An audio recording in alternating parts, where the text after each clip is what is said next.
Saudara, hujan deras yang mengguyur kawasan ibu kota membuat 3 tenda tempat pemungutan suara atau TPS di Kelurahan Cempaka Baru, Kemayoran, Jakarta Pusat ambruk.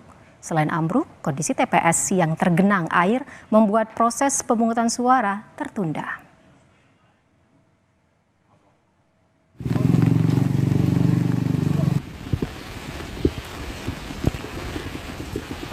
Tiga tenda tempat pemungutan suara di Kelurahan Cempaka Baru, Kemayoran, Jakarta Pusat ambruk usai diguyur hujan deras. Tenda dan tiang-tiang penyangga ambruk hingga membuat kondisi ketiga TPS porak-poranda.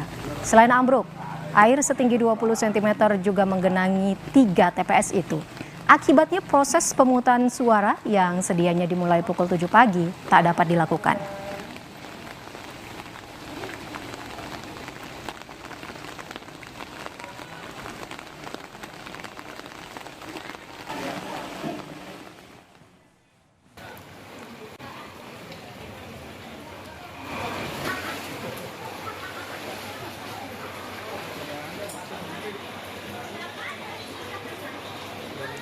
Di Kemandoran Pluit, Grogol Utara, Jakarta Selatan, banjir setinggi 60 cm rendam jalan dan permukiman warga. Akibatnya 11 tempat pemungutan suara terendam, 4 diantaranya terpaksa direlokasi ke lokasi yang lebih tinggi. Proses pemungutan suara yang sedianya dimulai pada pukul 7 pagi tak dapat dilakukan.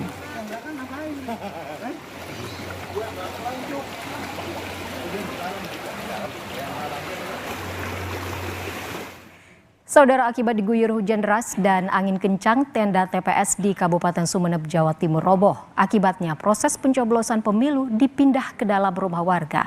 Namun demikian, warga tetap antusias untuk mencoblos di TPS darurat meskipun di tengah guyuran hujan. Petugas KPPS terpaksa memindahkan lokasi TPS ke dalam rumah warga karena tenda TPS roboh akibat diguyur hujan deras dan angin kencang. Sebelum hujan deras dan angin kencang, pencoblosan di TPS sempat berlangsung sekitar 1 jam lebih. Namun karena hujan dan angin kencang, TPS terpaksa dipindah ke rumah warga sebagai TPS darurat. Meski pencoblosan pindah ke TPS darurat, warga tetap antusias untuk memilih. Namun mereka terpaksa antre di depan rumah yang dijadikan TPS darurat karena hujan tidak kunjung reda.